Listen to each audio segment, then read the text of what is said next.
For this demonstration, we're going to show you how easy it is to configure the FortiGate multi-threat security system from its web browser interface. Once presented with the login screen, simply provide the name and password, and you will then be presented with the main system status screen. Now from this screen, you can display lots of information about the ongoing status of the unit, such as system information, system serial number, firmware version that's being run currently. You'll also find information about the license status, which subscription services are licensed, which subscription services are set to expire. You'll also find information about the unit operation, such as the configuration of the different interfaces, link status, number of packets being sent and received. You'll also find the alert message console, which will provide system alerts, and system statistics, such as the number of current sessions, type of content archiving activities going on, attack log incidents. And you'll also find information about system resources, such as the CPU usage, memory usage, and hard disk usage, if applicable. Now, from this screen, you can branch off to any number of sub-menus, including the router menu, the firewall menu, the VPN menu, etc., all the way down to logging and reporting. So basically, from this point, you can go to any subsystem in the menu structure by clicking on the menu and then clicking on the particular action that you want to perform, such as policy configuration. Now in this menu, you'll actually see the list of security policies that are already created in the FortiGate system. And from the information bar across the top, you'll see how the columns are sorted currently. You can actually change the order of columns by clicking on column settings. Or you can create your own new policies by clicking on the Create New button. In this example, we are creating a new policy from scratch, and all of the objects that are installed into a policy are shown here in an easy-to-read format. Each of the objects has a pull-down menu where you can select various, in this case, interfaces or zones. You can also select various addresses or create your own new addresses for both source and destination.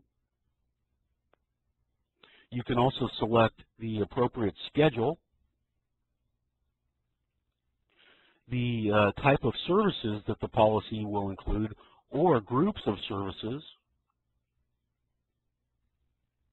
and what action you want to take on that policy, such as accept, deny, or configure it for a VPN policy.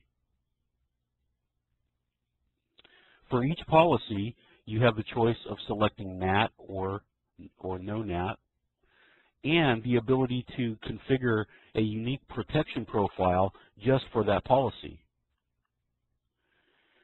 And in this example, we'll go ahead and create a new policy, and it'll open up a window for the new protection profile creation. You can type a name. You can provide any comments. And then you can select from the multiple security functions, such as antivirus filtering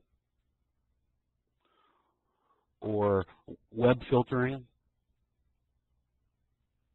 And with the FortiGuard web filtering, you can select which web categories you wish to allow or block.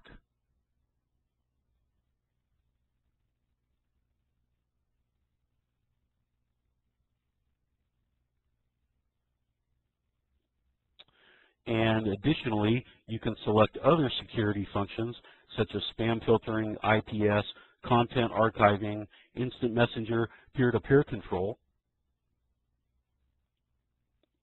And you can even do peer-to-peer blocking or rate limiting.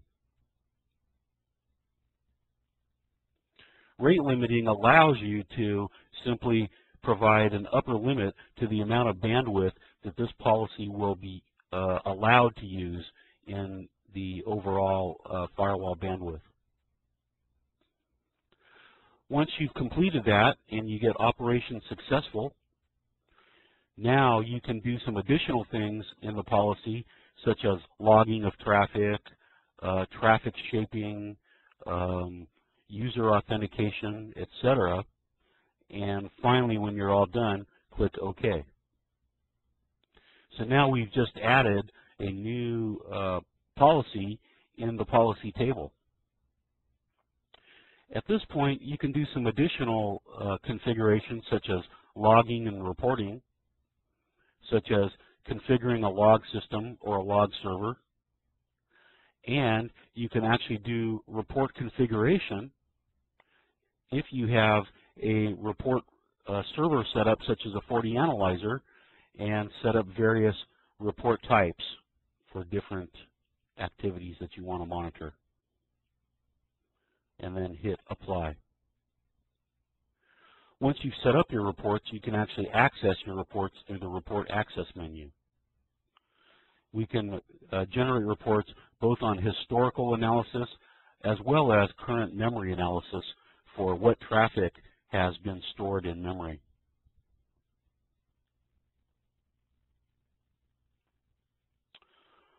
Getting back to the dashboard,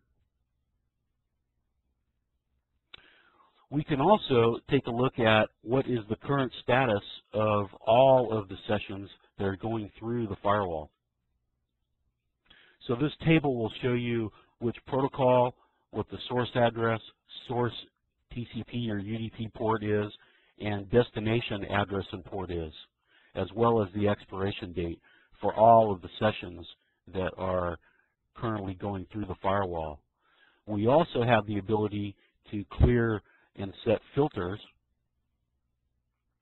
and the filters will allow you to, for example, only display by source address, destination port, protocol, etc.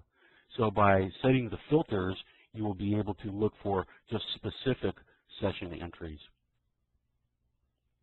Additionally, we have a topology tool, which is useful for mapping out the network environment. You can actually show from the FortiGate's perspective what networks, what devices, what servers, etc.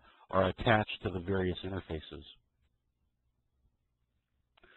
Hopefully this will give you a good idea for how easy it is to navigate around the web user interface and how simple it is to get information from the FortiGate multi-threat security system. Thank you for listening.